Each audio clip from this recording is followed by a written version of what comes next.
We've seen the US and Israel in this joint military operation using really impressive military force from the perspective of military tactical successes. So they have managed to take out a lot of military targets, military assets of Iran, nuclear sites, even government buildings and some police stations. So when we're just looking at the military dimension, we could say, yes, the US and Israel are seeing a kind of military success so far.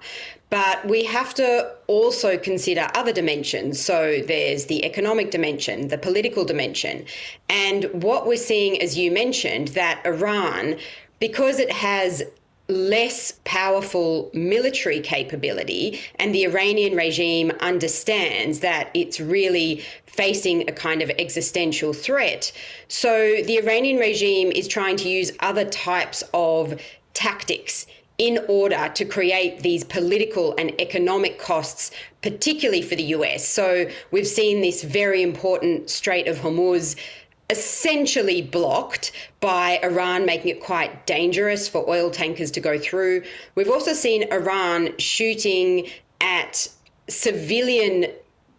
essentially civilian infrastructure targets in Gulf countries, which I think has been a surprise to the US administration.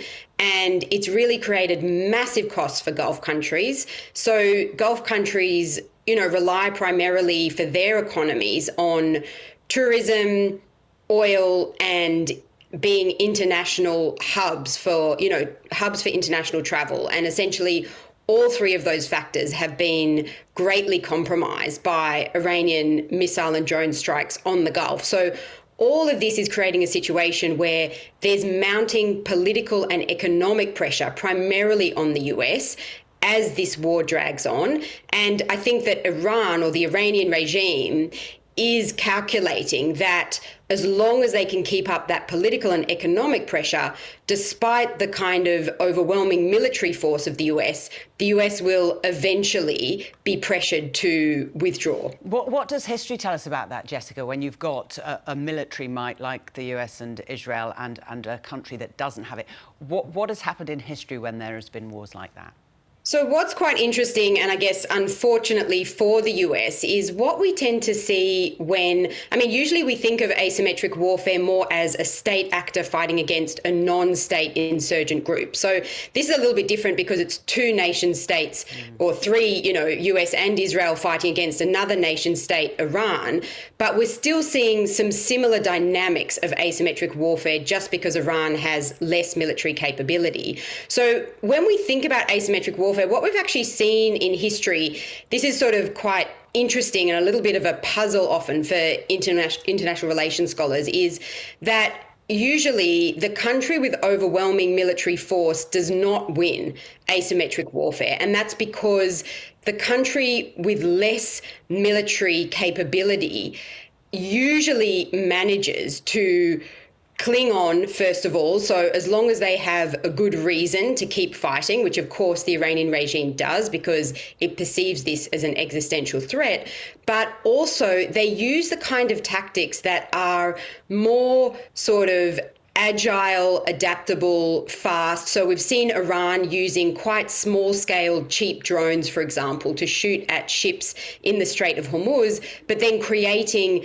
millions, if not billions of dollars of potential economic cost. We've seen Iran, again, using those drones and missiles to shoot into Gulf countries, and you only have to shoot a few drones at one civilian target, such as an international airport, in order to close down international travel across the entire Gulf region for weeks. So what we tend to see is that the actor that has less military capability manages to use these kind of small-scale, light, adaptable strategies to actually create massive pressure for the country with greater military capability. And then even if Iran doesn't, quote unquote, win militarily, as long as the US has to withdraw, they will still frame that up and claim it as a military win because they started so much on the back foot. Yeah, just briefly, Jessica, are there other tactics in asymmetrical warfare? I'm thinking perhaps outside of the field of battle.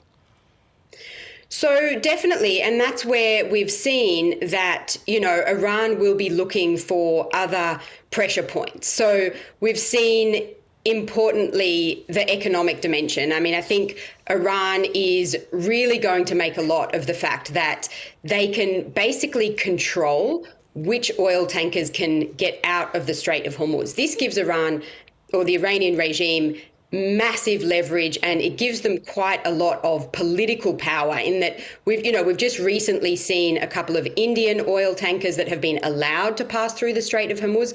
So essentially Iran will want to maintain that they have quite strong control over key economic points in the Middle East region. And the Iranian regime will therefore want to claim that whilst they might be losing militarily, they're still very strong in terms of their economic leverage and also strong politically. And I guess it remains to be seen, how long this continues, how much staying power the US will have to continue the war, particularly as we see casuals mounting for US military personnel.